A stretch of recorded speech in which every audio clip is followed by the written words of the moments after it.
down my hair. Hurry now and don't be late, 'cause we ain't got time to chat. You and me, we're going out to catch the latest sounds. Guaranteed to blow your mind so high you won't come down.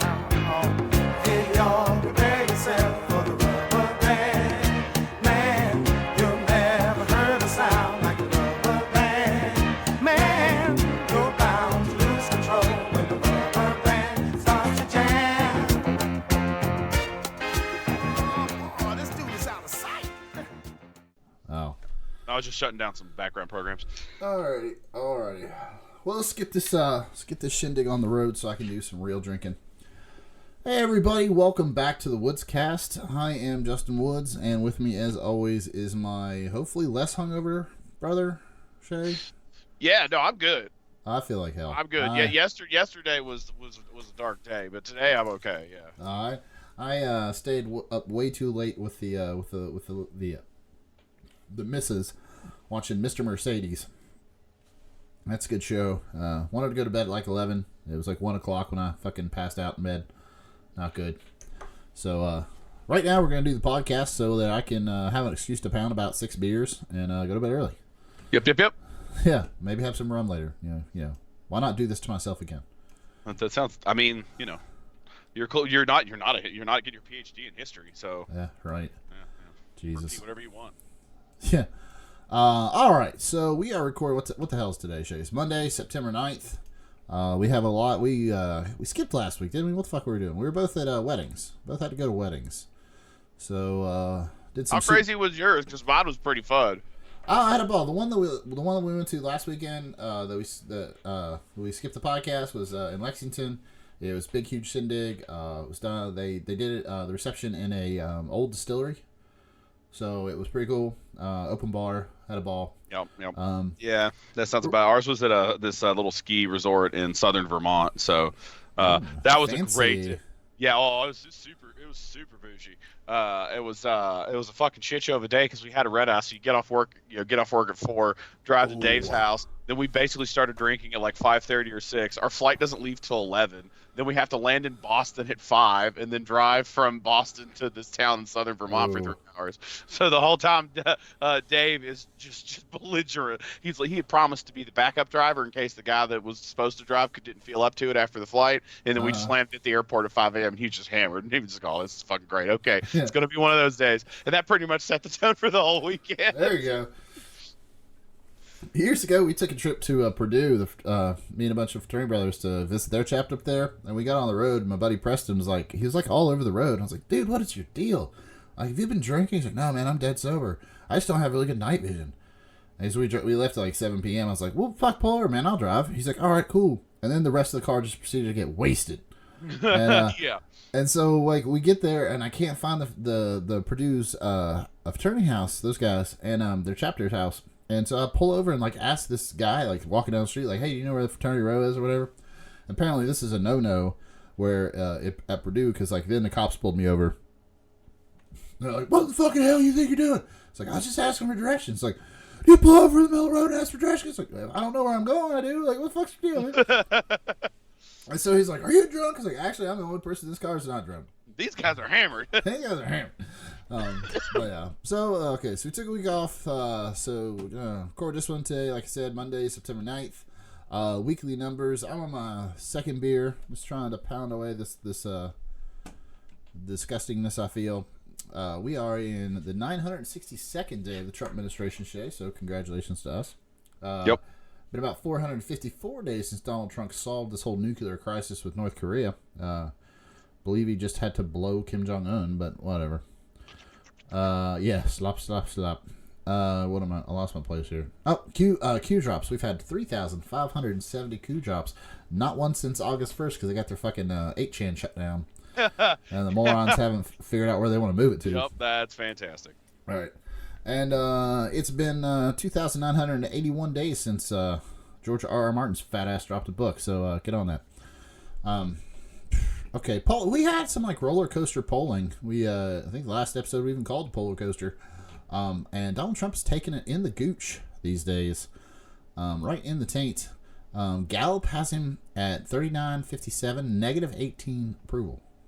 538 has him at negative 12.4, and then Real Clear Politics, the more conservative leaning aggregate, they have him at negative 10.4 approval rating. Those numbers have slid that down like between 3 and 5 or something like in the last couple of weeks. He's not doing too well.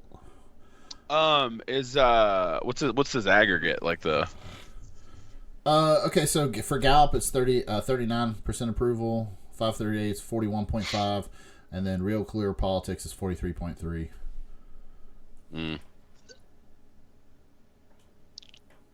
I mean, those aren't good. See numbers. what you had there on hold. That was poorly timed. I know. Took a drink, so there was Shane nothing took a drink. there. I took a drink. Just dead fucking air.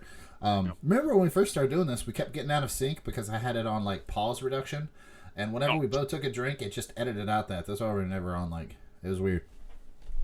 Anyway, looking at the state polling, Morning Consult tracking poll, they just released the one for August. And pretty much he's not doing well in the states that he needs to flip. So Wisconsin, Michigan, and Pennsylvania. Yeah, Pennsylvania. I don't know what state I just made up. Wisconsin, negative 14. Michigan, negative 13. And Pennsylvania, negative 9. Yeah, he's going to get fucked there.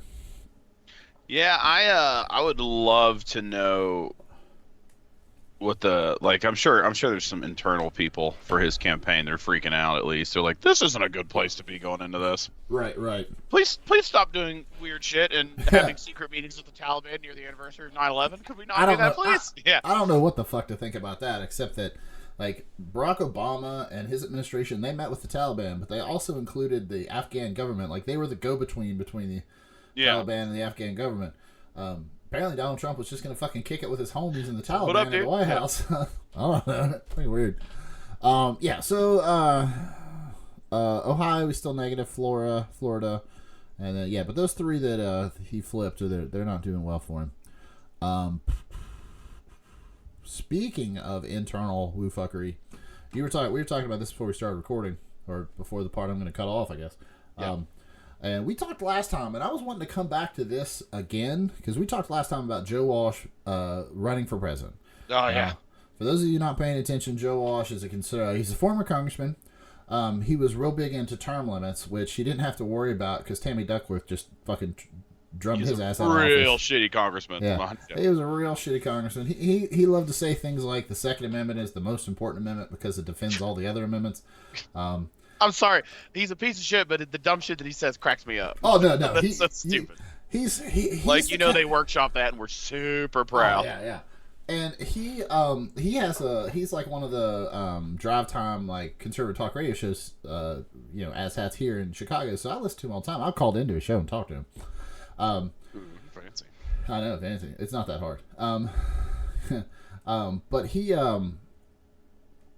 we talked last time, like after he announced his he's going to run for president, because like he's one of the people that got like really, really championed for Donald Trump, and then he was one of the people that, unlike these people are like, well, in for a penny, in for a pound.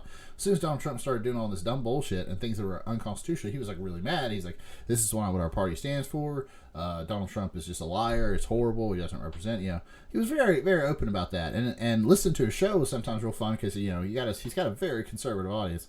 So he's saying this stuff and he's like, yeah, Donald Trump just just wiped his ass with the Constitution, and if you don't see that, then you're not a real conservative. And so of course everybody would call him a dickbag.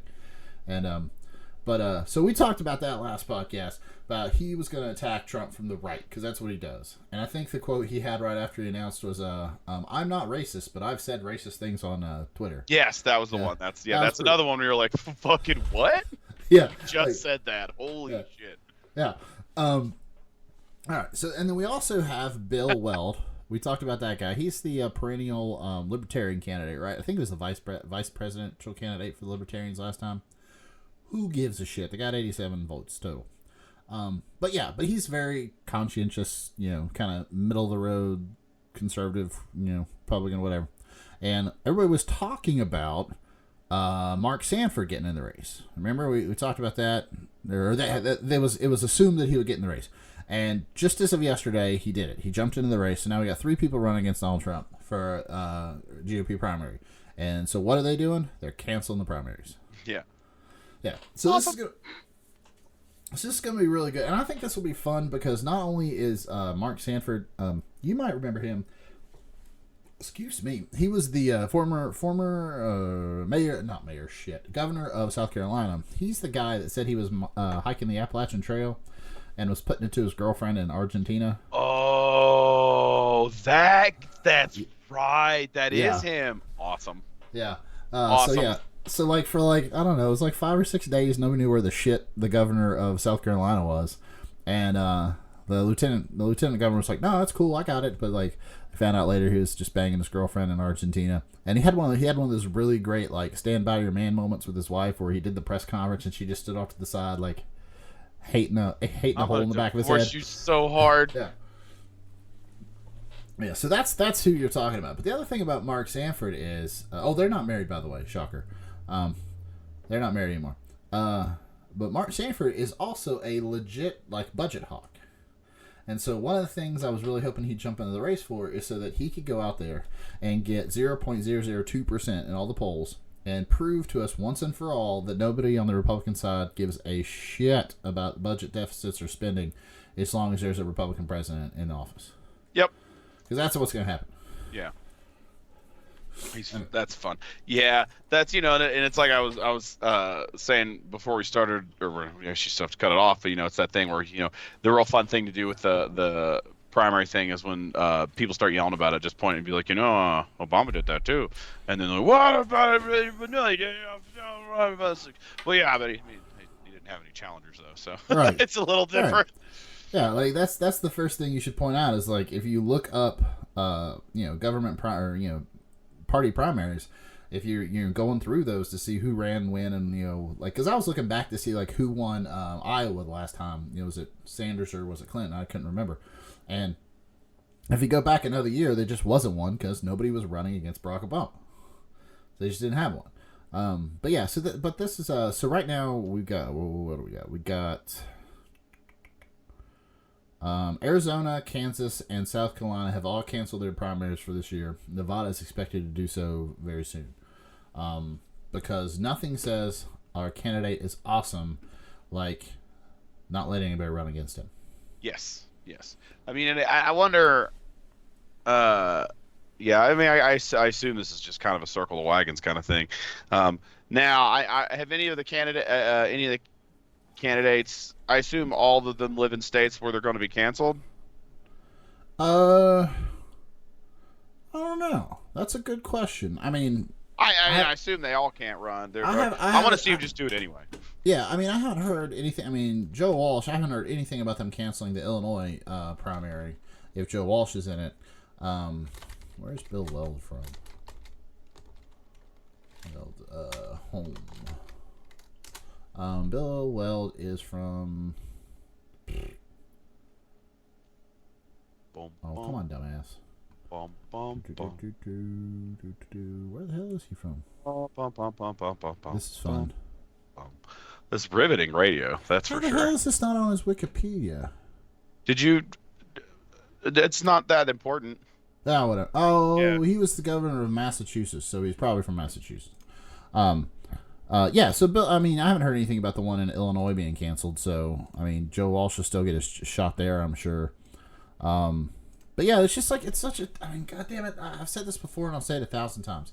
If conservative politics are so star-spangled fucking awesome, then why can't you just win elections on them instead of having to do vote suppression and voter ID laws or canceling your fucking primaries so that the big orange dipshit that's in the White House doesn't have to argue with anybody about how much he's a dipshit. Because like Joe Walsh would have just called him a liar and a piece of shit right to his face in a debate. So that I'm sure they don't want that to happen. Yeah. You don't want that clip out there. Well, yeah, I'm sure part of that is like if he did actually debate him, I'm sure that that Walsh would get him so riled up. Oh yeah. Yeah, I'm actually really curious to see what the debates will be like this time between him and whatever the eventual candidate is for the Democratic Party, because they're just going to be, because they're just going to have all this fucking material and all, and there's the you can't argue that like, well, I don't have any experience, we'll see how I do. Like that's not, if there's 4 years of examples to be like, you're a piece of shit and this is why. And he's going to get real upset. and he's gonna look real fat and sweaty. It's gonna be funny. Oh yeah, he's gonna have some flop sweat on the top, on his upper lip and on his forehead. Yeah, well, that's a big concern. I've heard that coming from Republican quarters for a long time, because before Barack Obama, Donald Trump could run and be like, I'm an outsider.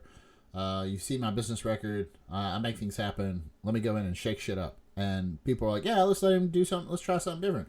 Now he's not that candidate. He's the fucking Republican incumbent candidate. So, and he's done some major whoopsies in the last couple of years. But I'm also kind of, and we saw this on the Facey Spaces in my books just today. Somebody said, well, we're talking about his these guys debating him, and he's like, well, he crushed all the other candidates in 2016, and there's this really strong idea that like outcomes will validate how you got them. So like the fact that Donald Trump won that primary does not make him a good candidate or a good person or a good fucking politician. It just means that you had 16 other dipshits. I don't know. It's a weird false equivalency that I don't like. Everybody seems to think that since he won the election, that everything he did up to that point was like without error and was then worthwhile, and it's not. I mean, he still said he just grabs women by the pussies, whether he won the election or not. I mean, now you got to respect him, I guess, because he holds the office. But no, I don't. Well, I've told you this before. That's why I'm glad he uses his own Twitter, so I can tweet really mean and rude things to him, and technically not tweet him to the president of the United States. Yeah, account. You tweet him to Donald Trump. Yeah, right. I know I'm splitting hairs, but it's fun. Yeah, that's good. No, man, that would just make my day. You just tweet some real mean, petty bullshit at him, and he for whatever reason, while he's flying through, yours is the one that catches his eye, and he just fires off a response to you. Oh yeah. I've called him I'm usually like, will you please shut the fuck up? That's what I tweet to him the most. Yeah. Like, please shut the fuck up. I think I called him a gibbering fuck whistle once. And, but yeah, that would be great if he responded to the gibbering fuck whistle one. And, I would get 1 million death threats, because that's what would happen. Yeah. Oh, absolutely. Yeah. No, whatever. I got a gun. Bring it. All right. So we do have a Republican primary. We've got a Democratic primary going on too now, but it's so far away, I don't really give a shit. Everybody just keeps throwing out these national polls, and until you vote in Iowa, I don't think anything's going to change. It doesn't really matter. Now, we got to talk about the Shay. I know you love it. I know I love it. We got to talk about the Sharpie. Oh, God, the memes coming out of this have been choice. Like, I know. So much better than any of the other dumb shit before. There's just something about it that's I think because it is so stupid, but he has consistently argued against it. Like, it's so funny. Well, and one of the reasons I think that this whole, Sharpie Gate bullshit has grown so quickly and is so much fun, like you said, the memes are great, is that it's so fucking on brand with Trump. It's like, I saw something I didn't like. I just fucking used a marker to cross it out and correct it like nobody else would fucking notice. So anytime I fuck up, let's just cross it out with a Sharpie and like fucking fix it. And then we'll act like I didn't do it. And, it's just his whole fucking brand as a person. Even down to his dumb shit signature that he likes to write with a Sharpie. And, I mean, that's just the adult equivalent of a big fucking crayon to me. I don't care who you are. Yeah. Yeah. So let's break this down. I got a little timeline for you. Hop in if I miss something or you think I got something out of order. So this whole fucking thing started Labor Day. Labor Day weekend, we had Hurricane Dorian coming in. Shay and I both called our dad and said goodbye. He lives in Florida. We're like, you always like to say goodbye before he swept it in the ocean. So Labor Day weekend, Trump spent the weekend golfing. He had canceled a trip to Poland to quote unquote monitor Hurricane Dorian. And I guess that meant playing 2 rounds of golf. On Monday, September 2nd, he tweets out that Dorian would hit Alabama, which the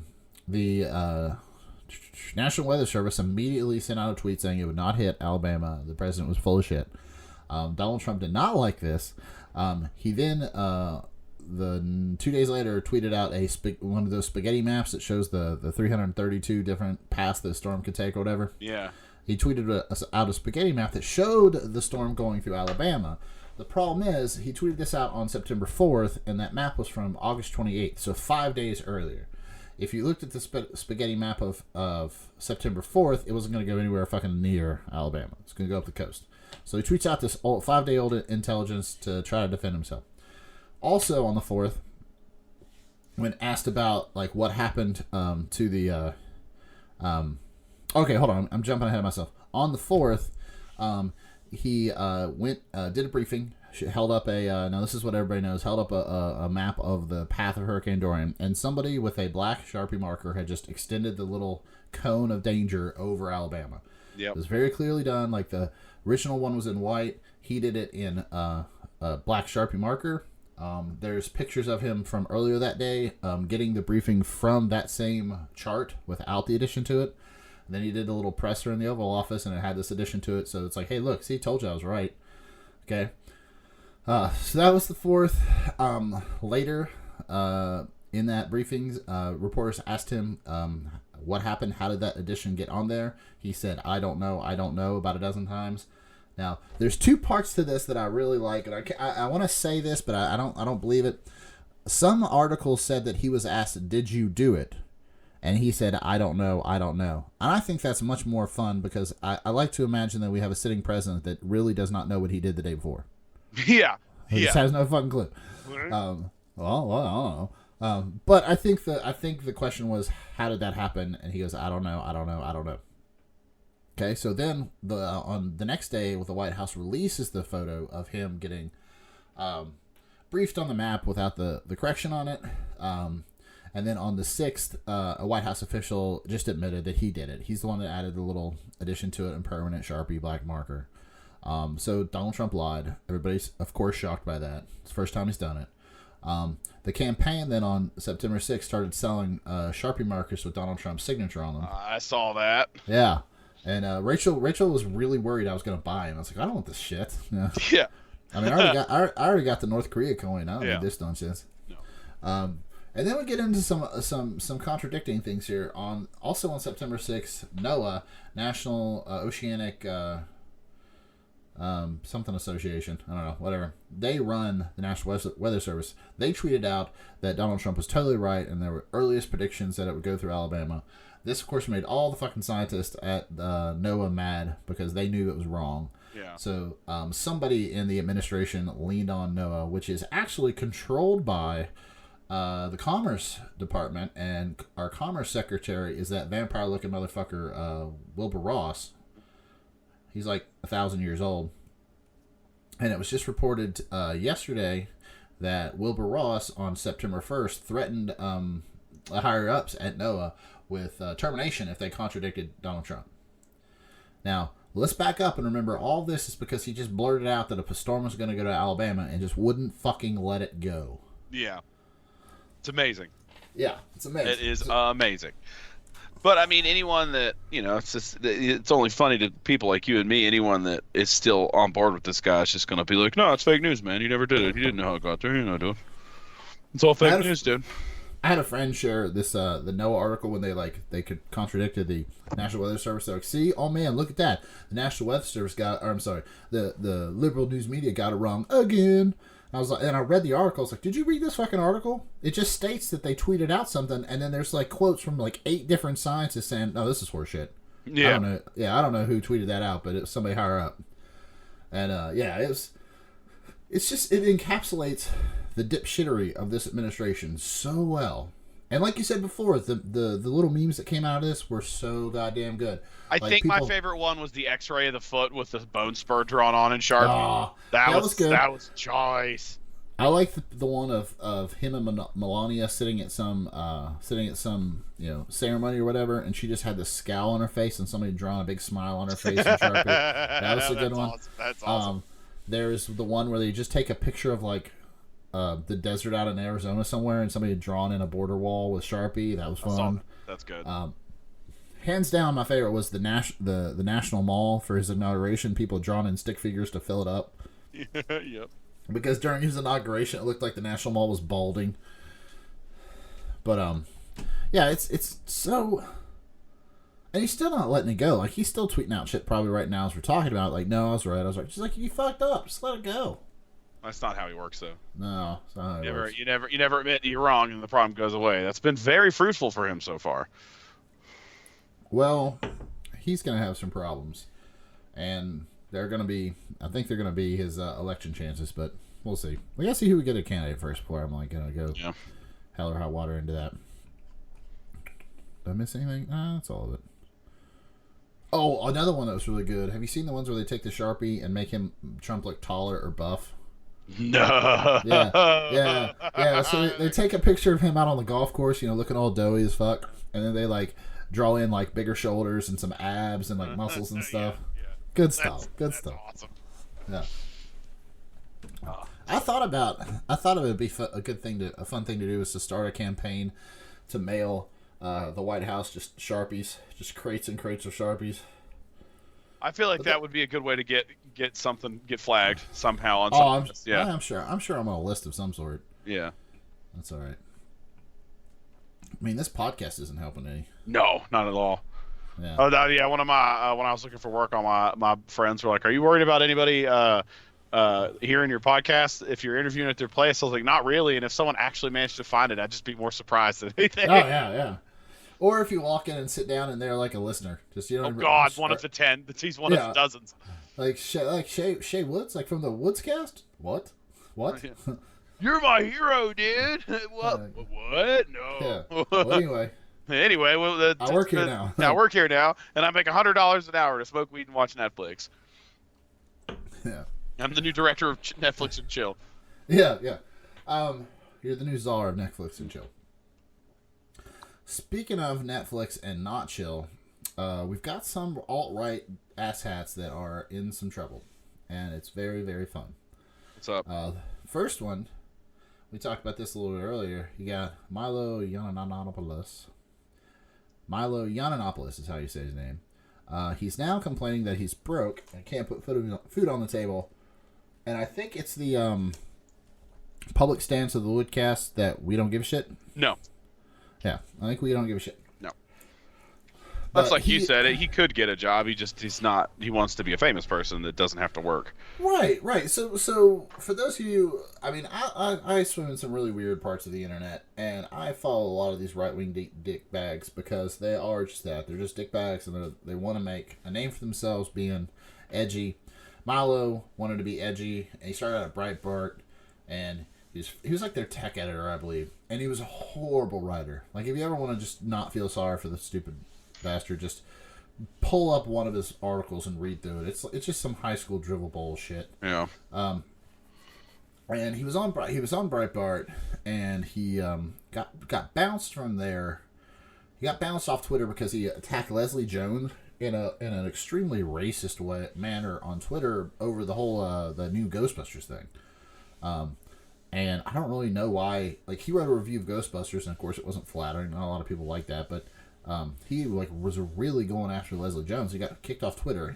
He got fired from Breitbart because, I don't know if you remember this, he went on some weird podcast and said that sex between adult men and younger boys is okay sometimes if it teaches the kid about his sexuality. Oh, I'd forgotten about that. Record stop. Yeah. What? I've watched that footage. It was some weird show where they had. It reminded me a lot of one of those QAnon boards that like runs 24 hours a day. Yeah. Where there's like 5 or 6 people on it, and whoever's talking, their image, is the bigger image, and then just got 5 or 6 guys, kind of in the queue at the bottom. And he said that. He said that, like, sometimes, an older man can usher a young gay man into his sexuality by, having sex with him when he's underage. And he was like, if that had never happened to me, like, I wouldn't be so good at giving blowjobs thanks to Father Callahan. Like, he made this joke about it. And, like, the whole, like, little queue of trolls underneath him was like, wait, what? Did you just say pedophilia was cool? And he's like, no, that's not what I meant. And they were like, that's what you said. That's what you said. Yeah. So when that kind of went viral, he got booted off Breitbart, and he's several stunts since then. He's always trying to get speaking fees and everything like that. But once he got booted off Twitter and Facebook and YouTube, he doesn't have the audience he wants. And like he wrote some like woe is me thing on this place called Telegram. Have you been on here? Have you been on that? It's a real conservative. It's like a Yeah, I know. Yeah, it's like a conservative social media site, right? Right. It's like Gab or any of these Yeah. other ones. They're like real small, and it's where all these Nazi fucks go when they're kicked off the large platforms. But they can't garner as many people on here. Like, I'm quoting from this article that they did in Vice, and you know, his most when he does a live feed or anything like that, at most he gets 2,000 people. And I guess not enough of them are throwing him money to just be an asshat on social media. So he says he has no money to feed himself. And like we said, he could get a job. He could get a 9-to-5 job and live a long, hopefully shitty life. But he doesn't want to do that. He wants to just be. He wants people to shower him with money just for being a shitty person on social media. Like, you're more than welcome to be a shitty person on social media. Nobody has to pay you for it. Yeah, absolutely. That is the nature of the beast. Yeah, Yeah. It is. Those. It's really funny how all of the websites that get shut down or people get kicked off the big ones like him just kind of filter into a handful of smaller ones that fucking nobody knows about. Well, I feel like most people only know about sites like Gab and stuff just because you read about it and find out and you want to go look at it and make fun of them. Look where you're at. No, yeah, that's basically how it works. I would like, I mean, to your point, Twitter, Facebook, YouTube, all these are places that you and I can post content. Mm-hmm. But Milo Yiannopoulos and Alex Jones and all these assets can't because it's really not that hard to be not racist on the internet. I mean, some people seem to can't not be able to do it, but we're doing it just fine. I signed up for Telegram. I got on there because I wanted to just like tweet a bunch of, because I miss tweeting shit to Alex Jones and like hopefully sending him into a shame spiral or something. But it's not like that. Like, you can't just like message them. You have to. Their accounts on there are basically like just RSS feeds. Like, they just put out content. There's no responding to it. There's no. You have to pay, you have to be like one of their like weird like star subscribers or something, and then you can go into like a chat room with them. And there's no way I'm giving Milo Yiannopoulos or Alex Jones any money. I just literally wanted to send him a message like, "Hey, look where you end up." Just like he said, like, "Hey, look where you are." Yeah. Hey, how's that going for you? Yeah. But yeah, so Milo's poor, and which is also funny because he kind of, I think it was like he wanted to use for the cover of one of his books that was canceled, a picture of him like wearing a T-shirt that says "Stop being poor." That's a good thing. So that tweet's aged well, like that. That's awesome. Yeah. The other guy that's having some trouble. We haven't talked about our boy Alex Jones in a while, but Alex Jones just lost an appeal in Texas, and he is completely lying about it. What is it? I mean, is he just saying like, "Hey, I won," and that is just objectively not what happened? So, well, he's under so many lawsuits I can't keep track of them, but most of them are coming out of Connecticut, so where Sandy Hook is, because a lot of these are Sandy Hook parents who have sued him because he went on his show, his TV and radio show, said that they were liars, it was a false flag, nobody died, all that. Now, since they're suing the absolute bejesus out of his ass, he's saying I never said that. But he's, I mean, clearly on tape saying it. And a podcast I know we've talked about, Knowledge Fight. You haven't been following that, do you? No, I don't bother to look now. I mean, I know what it is, and Yeah. those guys pop up on other things I listen to, but yeah, I don't bother with it. Yeah. Well, one of the things they're doing is they went back to 2013, right after Sandy Hook, and they're listening to all those shows going forward to see like when he flips and when he actually says like, they didn't do this, and it was a false flag, all that bullshit. Well, through hook or by crook, he did it, and he basically doxed the shit out of a lot of Sandy Hook parents that were trying to tell him to shut up, and they got death threats. It was really bad.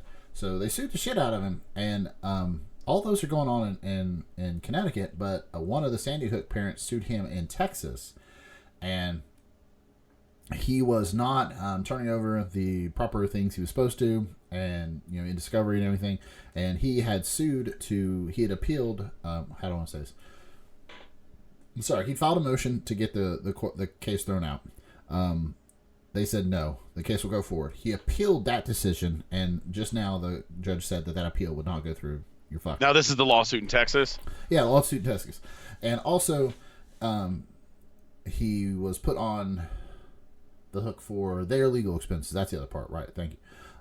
And so, okay, but that's not a big expense for Alex Jones because, like, he's already, I mean, kind of you're in for a penny, you're in for a pound. He's got all this legal shit going on everywhere. So I can't imagine that's like a big addition to it, but he's got to pay for it. What's funny about this is that this is just one of the many things he's doing, just trying to drag this out. Because his point is like they're trying to shut him up because his transmissions tell the truth, and they're trying to shut him down, just like Google did and all this bullshit. So it's all a First Amendment issue, and he has on all of like his lawyers. They come on the show all the time and talk about how like when we win this for you, we're gonna win it for the First Amendment. But it's not that. Like if he thought he was really gonna defend the First Amendment, he'd be in court right now. But he keeps doing this kind of shit to just delay it because he knows once he goes in the court, he actually did the fucking thing they accused him of. Yeah, so he's fucked. Video. Yeah, he's fucked.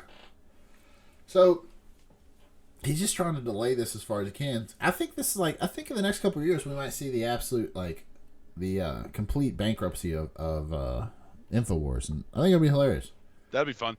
That'll be if especially. That's when I'll tune in, is when it's coming, when he knows it's over and he's going to have to stop broadcasting for whatever reason, financial, or he just decide he's going to go off the rails, and those last few episodes are going to be hilarious.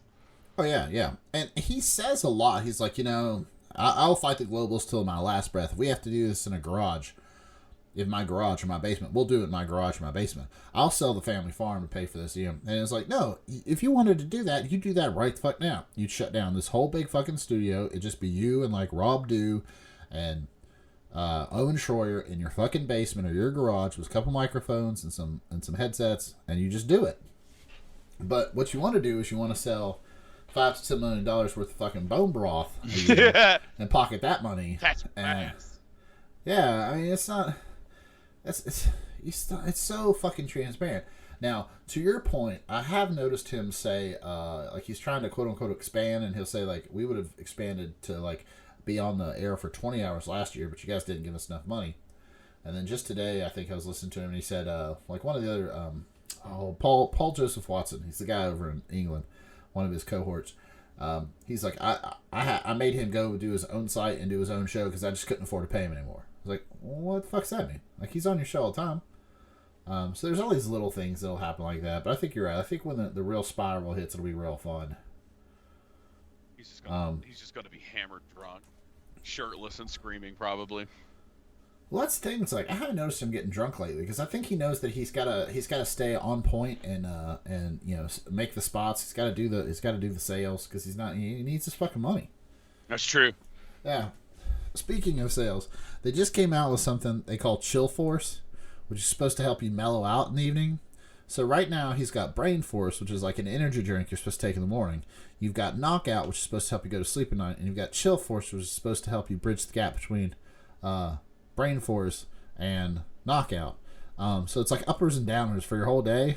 That's awesome. And like, I'm pretty sure that's what killed Elvis. Yeah. So, I would love to know what's in his Chill Force. Yeah. He says all these stupid roots and stuff, and he's just so full of shit. He was the thing I always make fun of, that the caveman bone broth bullshit. That's a fun one. Yeah, he did well, first of all, he did an ad. Like, if you listen to the website version of his show, like you don't get it on the radio, like I used to do. Whenever there's a commercial break, like, there's not any other commercials except his commercials. So I'm just listening to him plug products the whole time. And he did one commercial where he like mixed up some bone broth and took a drink of it, and you can tell by the look on his face he can barely keep it down. Yeah.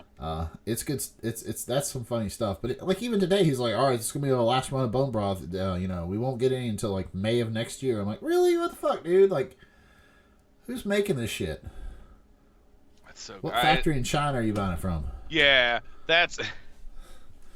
I always, because I imagine all he's doing is, and a lot of guys like him do that. He's buying stuff and just rebranding it, obviously. Right.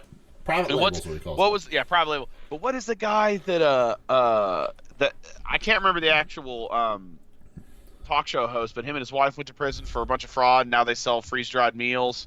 Oh, Jim Jones. Jim Jones. Like, it's the same kind of shit. I was in a Walmart the other day, and the brand of freeze-dried food that Jim Jones sells was on sale there, like clearance, for like $8 for a 6-day supply. So I bought some and tried it out. Shit's weird. It's all freeze-dried goop. But yeah, I'm surprised. Does Alex Jones sell like food supplies?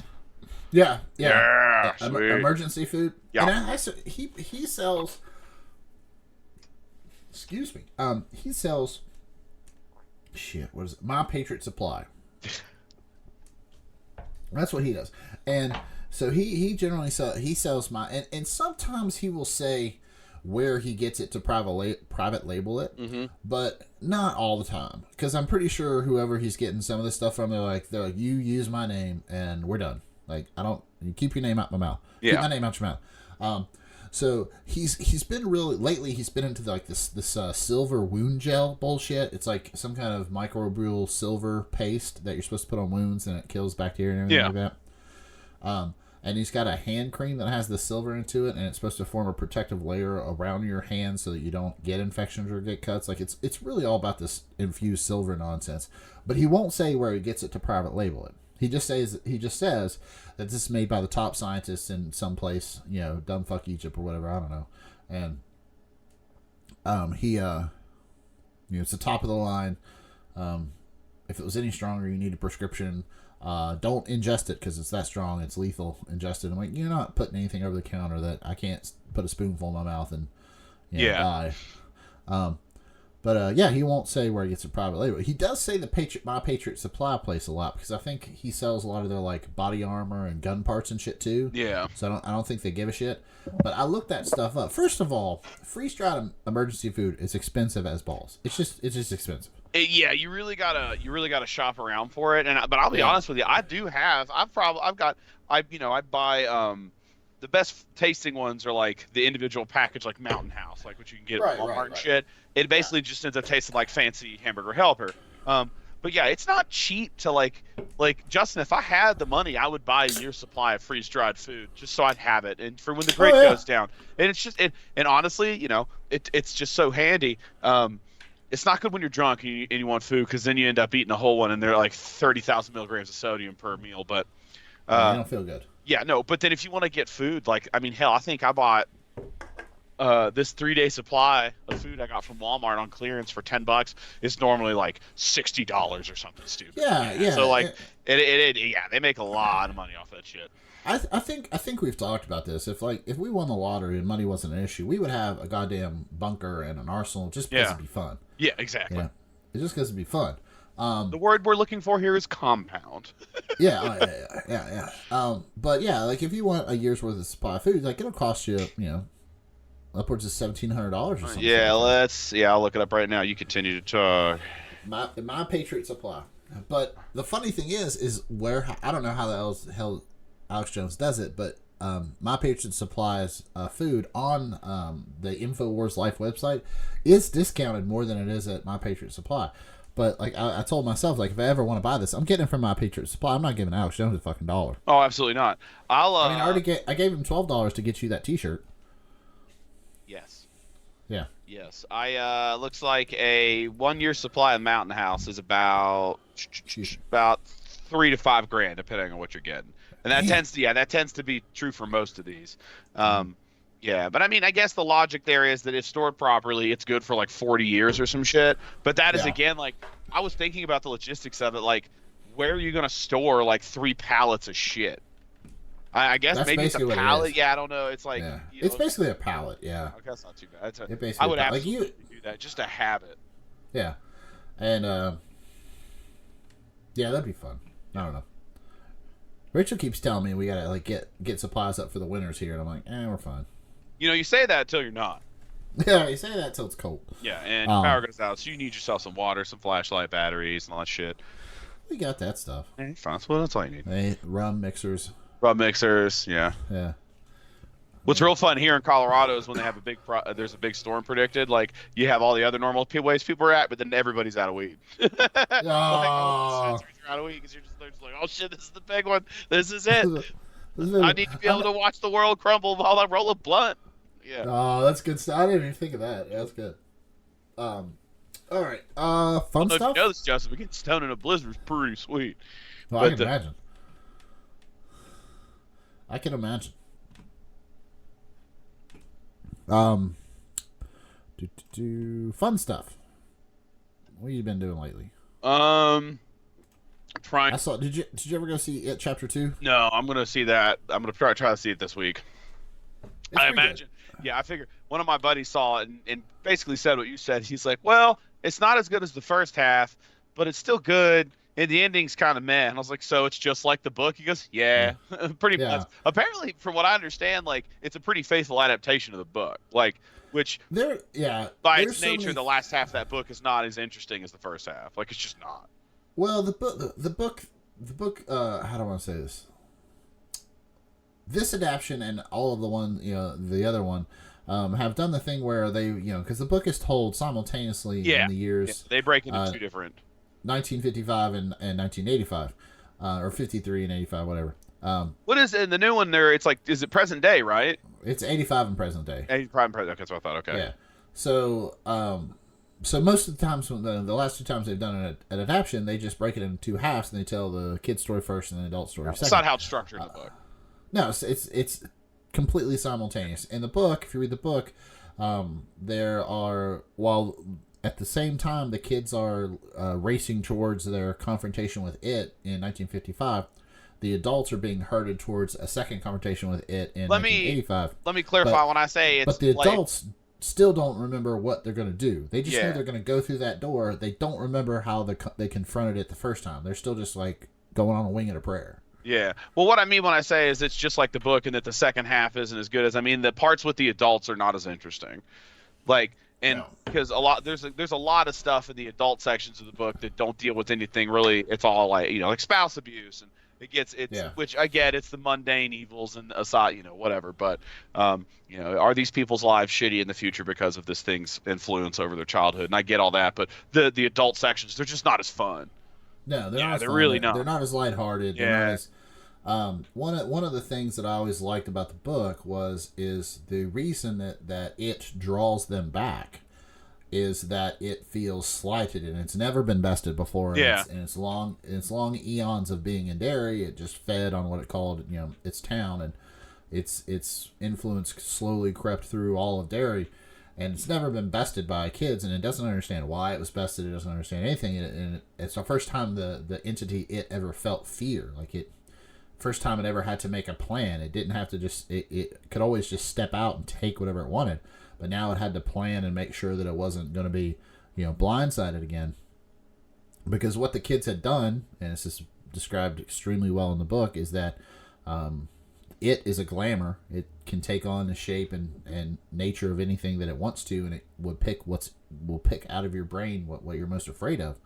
Therefore, making you scared and making the meat that it was going to eat that much more flavorful. But in the book they say, for every kid that can imagine a vampire, there's the next kid that's going to imagine the stake to kill it.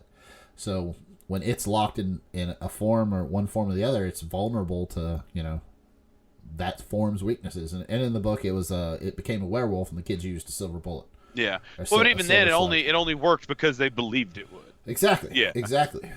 And you saw that in the first movie. Yep. With the rail gun. It didn't have any more charge, but even everybody but Mike believed it was going to kill it, so it hurt it. It didn't kill it. But in the book, in the second half of the book, there was that great part where it was just kind of laying in its lair, angry and waiting for the adults to come, knowing that their imaginations wouldn't be as strong, knowing that a third of their lives had been burned away, and it had rested and healed, and it was fine. So those introspective things with it talking to itself were great in the book. That's not in the movie. It's hard to do in the movie. And they fuck around with the ritual of Chewed a little bit, but I don't want I'll tell you, we get a spider, and it's a cool spider. Okay, cool. Yeah, I'm gonna see, because I think what I'm gonna do is I may have a couple people over tomorrow, and we're gonna, because apparently while I was at the wedding, at like 3:00 in the morning after the wedding, I decided I needed to own the original movie, and I bought it on Amazon for but it was great because I had store credit and it was only $5. So I'm like, well, fuck that, I'm gonna watch the first one, and then we're gonna go see the second one later this week. So yeah, I did read it's what, like 2 hours and 55 minutes. Yeah, it's a long movie. Yeah, that original one that you're gonna was it BBC that did it? No. I'm talking about the first part of this movie. Oh, Chapter 1, the one that came out in 2017. Oh, okay. Yeah, I thought you meant the one that came out in the 90s. That one does not hold up. The second half of that one is down. It is unwatchable. It is so fucking bad. The first half with the kids is still pretty good. Yeah. Because Well, Tim Curry, and also it's just great to see Tim Curry as Pennywise. Because I do yeah. remember that shit scaring the hell out of me as a little kid, but it doesn't age very well. No, it doesn't age very well at all. But Tim Curry's performance is I still amazing. always loved his uh, laugh. Yeah. Oh yeah. Well, and the scene that always killed me was when they were looking through the picture books, and where in the 2017 version it was a slide projector. In the original book, it was just pictures. Yeah. And while they were standing there as a group, the picture started to move, and they're all looking at it, and it's just like a I don't know what 1800s dairy or whatever. Yeah, it's yeah. Like late 1800s. Yeah, there's like horses and carts moving around, and while they're watching it, just mesmerized, Pennywise does like some handsprings and cartwheels into frame, and then stops, looks right at them, and roars. Yeah. And then comes running at the the Oh, doesn't his hand foreground. come out of the book or something? Yeah. He leaps up onto a light post that's right there in the foreground, and like just that whole sequence was like, oh, shit, I don't want to watch that again. That was fucked up. But yeah, that's really good. Apparently, like if you look into that adaptation from the '90s, like it was going to be 10 hours or something like that. Yeah, they wanted to go nuts with it. Yeah, they did go nuts with it, and then they were like, no. They had to cut it down and do a bunch of weird shit. And yeah, that's what you got. Then you got a really dumb animatronic fucking spider, but whatever. No, this one's good. Like I said, it's not as tight as the first chapter. I don't even think we called it chapter 1, but yeah, the first one's just called Stephen King's It. Yeah. No, it's good. You'll like it. I think you'll like it. Oh, I'm sure I will. Somebody awesome, and I can't remember who, a director who's done some other good shit, is adapting. What's that fucking The Longest Walk? Yeah. Or is it The Long Walk? Yeah, that was a Richard Bachman book, right? Yeah, it's originally, I think. Yeah, it's a competition where you just start off, and if whoever can walk the longest, gets the prize, and like it's in some kind of dystopian future. It's been so long since I've read it. You're in some kind of dystopian future, kind of like The Running Man, where like if you can be the one who walks the longest, then you're given food and board and a place in good society and shit. But like you say that and it sounds like all right, whatever. But like people are walking until their feet are just bleeding stumps. It's just like you think about it, like how long could you stay on your feet and walk? Like it's a couple days. But yeah, they're redoing that. Apparently, they're ABC's redoing The Stand, and they're taking it pretty fucking seriously. I thought that was a CBS show, an all access. Could be CBS. I think it is. Okay. Yeah, no. Apparently, they're doing like a 10-hour miniseries of it, which is sweet. That is my favorite. Because like a lot of people don't like The Stand because. Well, no, I mean most people like it, but the first half of it, it's a pretty slow book. It's a very Stephen King book, especially to read that fucking unabridged one that's like another 150,000 words and some garbage. Well, like Rachel, I checked out it from the local library to take to the beach. So like if you drop it in the ocean, it's not our book, right? And I don't know how she did it, but the copy they gave me was like 8 inches thick. Like it was bigger than the hardcover. I don't know how they did it. Yeah, it was huge. But I mean, it's a long book, but. What I liked so much about The Stand was how the first half of that book is just describing how everything's falling apart. Yeah, it's like that's always my favorite part of an apocalypse movie is the part where you see society collapse, and like that's like 800 pages of that book. Oh yeah. You spend a lot of time watching like society go from like, hey, I don't think everything's really good right now to holy shit, what the hell's going on? Yeah. And excuse me. One thing about It Chapter 2, Stephen King of course makes a cameo. Yep. And he spends the whole time making fun of Bill Denborough's shitty endings to books. That's awesome. Like that's a running thing throughout the whole movie. Yeah. Everybody's like, hey Bill, I liked your book. Ending sucked. Well, that's what I love about that's part of that kind of actually endears me to Stephen King. Like a lot of people will say like, well, I don't like Stephen King. His endings are bad. But it's if you get to a point where you just it's not going to be the best, it's and he's even said in interviews, he's like, I don't really worry about the ending. He's like, yeah, that's fine. I think he said one time, you spend the least amount of time with the ending of a book, so why should I spend more time on it or something stupid like that? Right. Well, and if you are a long-time Stephen King reader, you know that the ending will be meh, but the climax will be amazing. Yeah. No, yeah, it's, Like, he's really great at build-ups and climaxes. He just sucks ass at wrapping up the story afterwards. yeah. I told you my story about the girl who loved Tom Gordon, right? No. So that book's about I'm gonna spoiler alert everybody. It's about a young girl who goes on a hike with her mom and her brother, and she gets lost in the woods. And so while she's in the woods, she's trying to survive.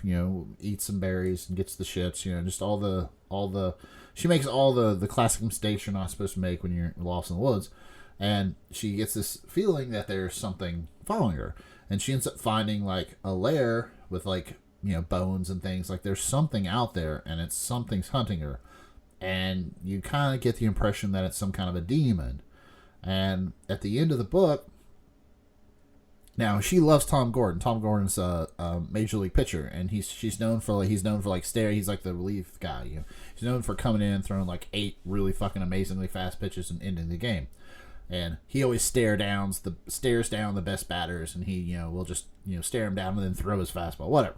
And so she loves this guy, idolizes him, and so she finally finds out that it's a bear that's possessed by a demon. So it's this giant demonic bear that's like hunting her, and she's dehydrated. She's damn near hysterical from shitting her brains out everywhere, and so she decides like I'm probably gonna die here. But I'm gonna stand this bear down. I'm gonna do it like Tom Gordon would do.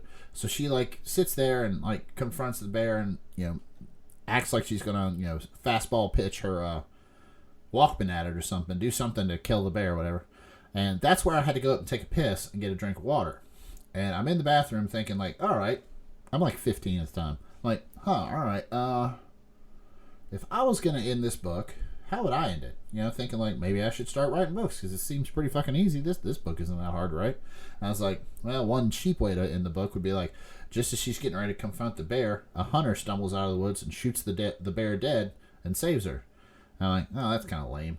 I sit down and about 4 fucking pages later, a hunter stumbles out of the woods, shoots this demonic bear dead, and the book ends. And I'm like, Stephen King owes me $50. That's all there is to it. You son of a bitch. Yeah, you suck.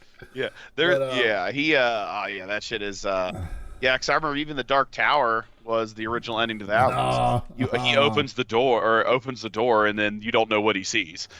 After all that, and then there's the revised edition where they tell you that he just starts his whole journey over again, right? Which I actually think is kind of a good ending as far as that goes, because it's call us a wheel. Yeah, exactly. It actually fits, but it's like, and I guess he's got the horn that time, so it alludes to the fact that he like maybe saved Cuthbert. I can't remember, but well, it alludes to the fact that if he does this quest over again enough, then he'll end up at the Dark Tower with Cuthbert and Elaine.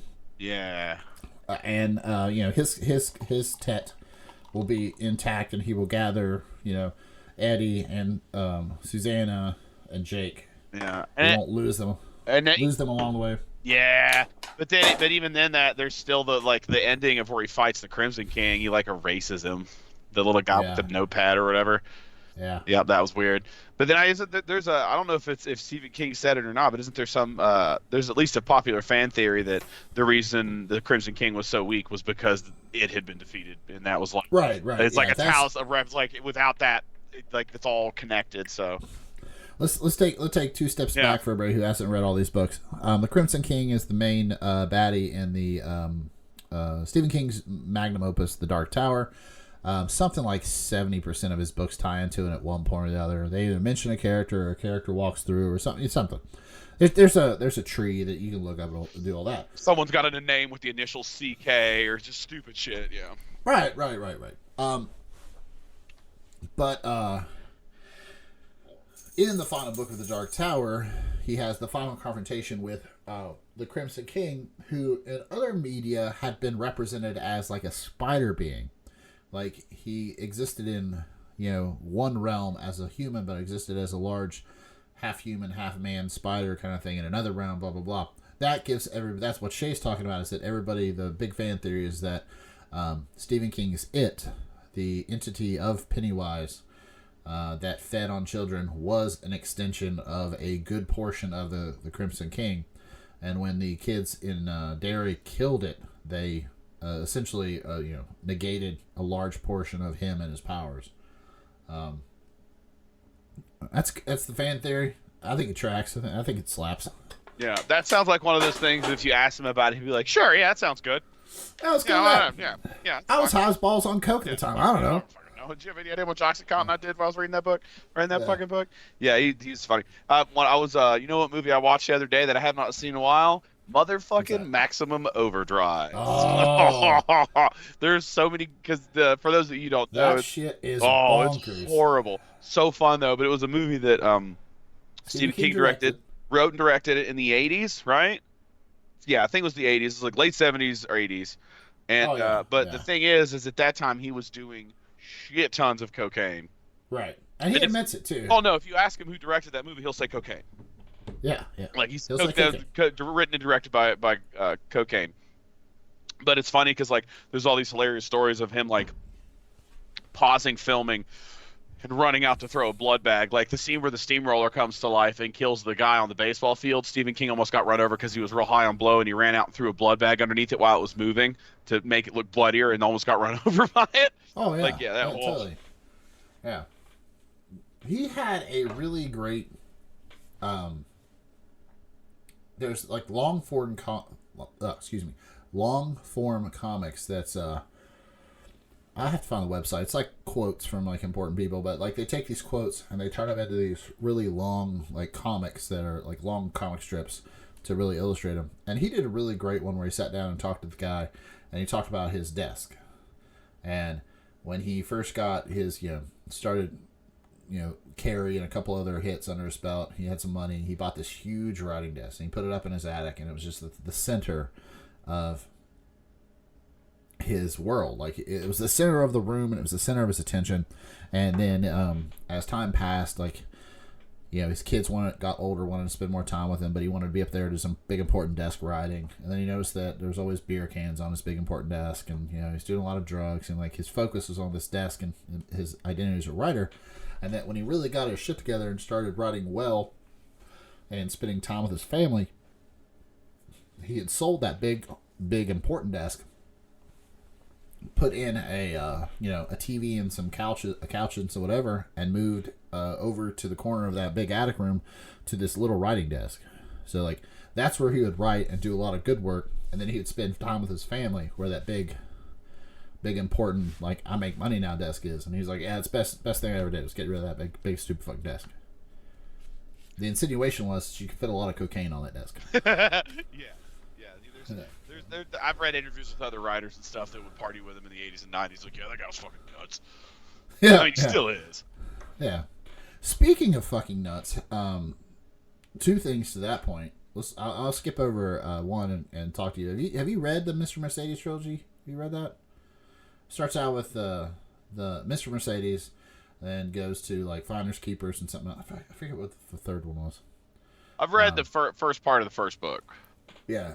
Well, they have a series. It's, they did Mr. Mercedes into a three season series, and each season is for one of the books, and it's really good. They did this really cool thing, and this isn't a big reveal. In the first book, they track down the guy who uses a Mercedes to kill a bunch of people. He's just kind of this roaming psychopath. They track him down and they end up stopping him from doing some bad thing, and it's not a big reveal because there's two other books, right? So he's in those, but they basically render him unconscious. They put him in a coma, and the second book is about it's all Stephen King, right? He somehow can get out of his coma, but in the show they do this really really interesting thing where he's in his coma, but he's in the basement of his house. So like. Outside, he's a guy laying in a bed, but in his head, he's in his little basement lair, and like when people shine lights into his eyes, like lights come into the windows, so he blocks them off. Like it's a really really cool like representation of being in a coma and like working inside your head, but not being able to talk to anybody outside your head. It's pretty cool. I think you'd like it. I've heard it's good.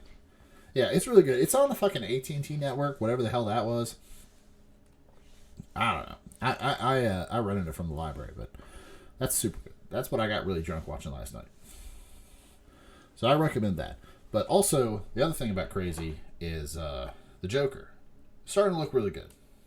I'm starting to actually really want to see this. Yeah, I mean that's cool. Like I said, I just don't give a shit. Like I've seen the Joker's origin story so many times. I'm sure it'll be interesting and fun. But like, if unless the reviews just tell me it's just the tits, like I'll see it, but I'm not super pumped about it.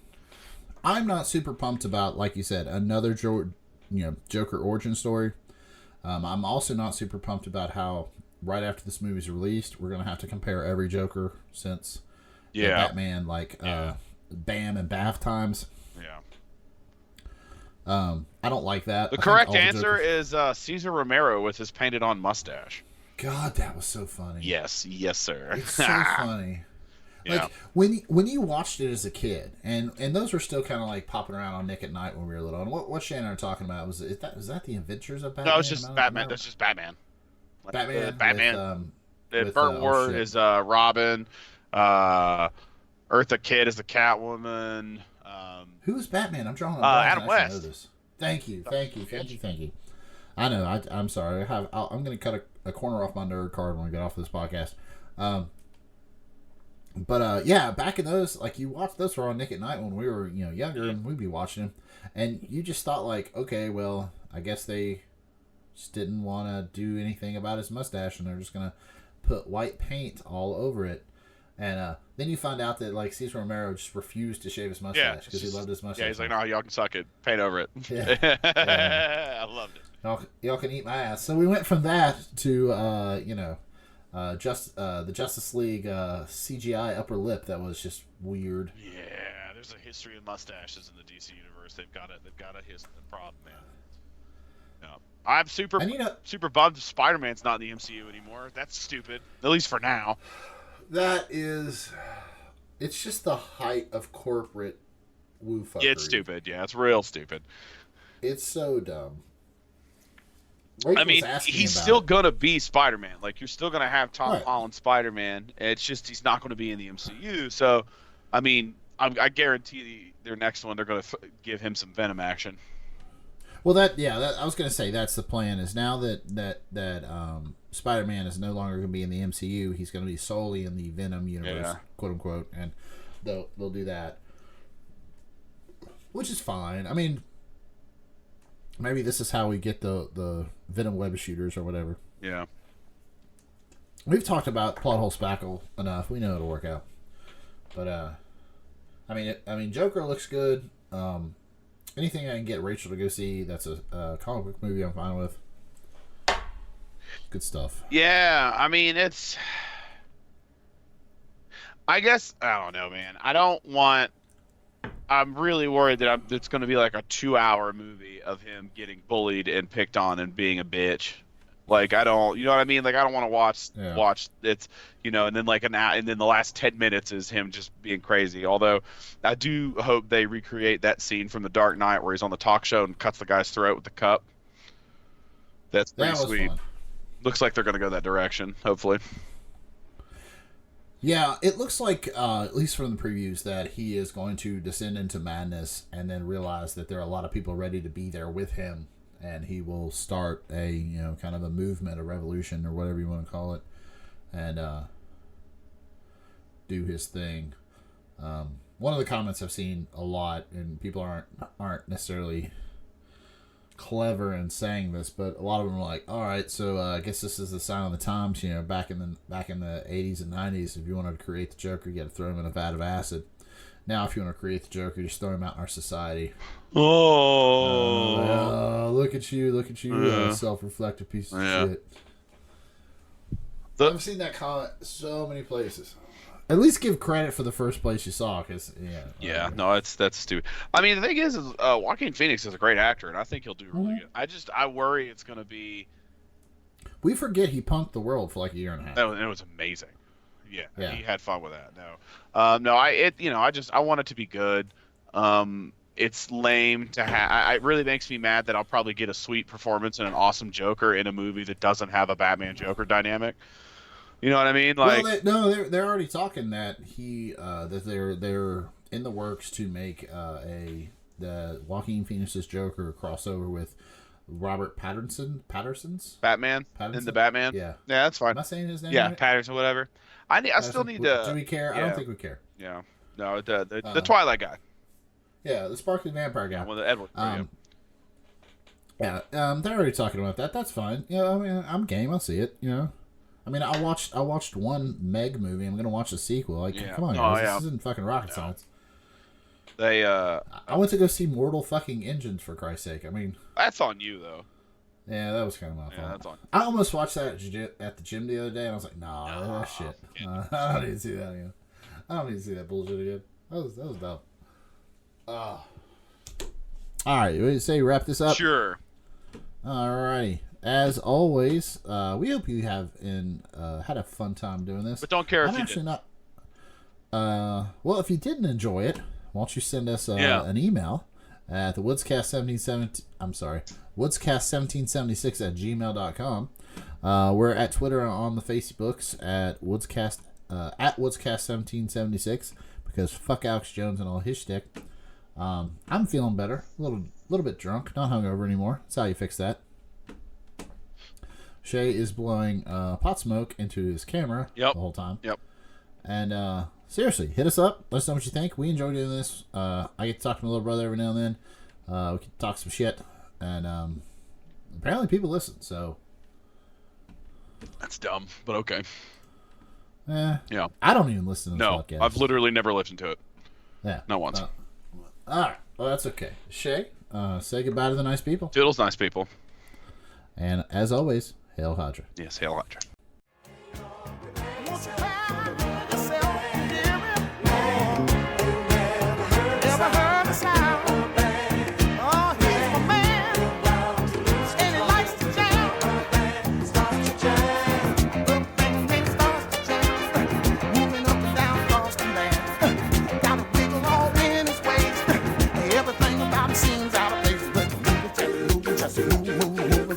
A rubber band man, just moving, just moving, just moving, just moving, just.